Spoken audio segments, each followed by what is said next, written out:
കാശിയിലെ യാത്ര അവസാനിച്ചാലും ഇതിങ്ങനെ ബ്രെയിലിൽ കിടന്ന് ഇങ്ങനെ കറങ്ങിക്കൊണ്ടിരിക്കും. നമസ്കാരം. കാശിയിൽ ഞാൻ കണ്ട ഗംഗാ ആരതികൾ. ഗംഗാ ആരതി, ഗംഗാ നദിയെ ഗോഡസ് ആയിട്ടാണ് കണക്കാക്കുന്നത്. അപ്പം മാ ഗംഗയ്ക്കുള്ള ഓഫറിംഗ് ആണ് ഗംഗാ ആരതി. രാവിലെ 5-5:30 ആ സമയത്ത് സുബ ഇ ബനാറസ് എന്നറിയപ്പെടുന്ന അസീഘട്ടിലെ ആരതി, ഗ്രാൻഡ് ഈവനിങ് ആരതിയായ ദശാശ്വമേധ് ഘട്ടിലെ ആരതി മസ്റ്റ് വാച്ചാണ്.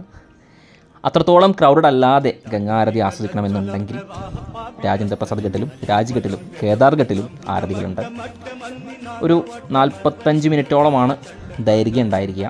1 മണിക്കൂർ പ്രിയർ നിങ്ങളവിടെ എത്തണം. എന്നാലേ അധികം ക്രൗഡിലൊന്നും പെടാതെ സ്വസ്ഥമായിട്ട് ആരതി നിങ്ങൾക്ക് ആസ്വദിക്കാൻ കഴിയുള്ളൂ.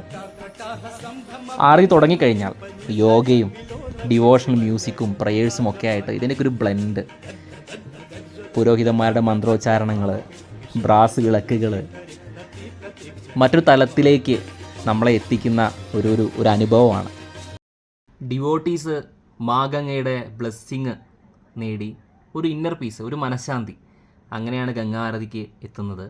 ഒരു വിസിറ്റർ എന്ന രീതിയിൽ നമ്മൾ പോവുകയാണെങ്കിൽ ഇന്ത്യയുടെ കൾച്ചറിൻ്റെ ഒരിക്കലും മറക്കാനാവാത്തൊരു മെമ്മറി എന്നേക്കുമായിട്ട് മനസ്സിൽ സൂക്ഷിച്ചുകൊണ്ടായിരിക്കും നമ്മൾ കാശിയിൽ നിന്നും തിരിച്ചു പോരുന്നത്.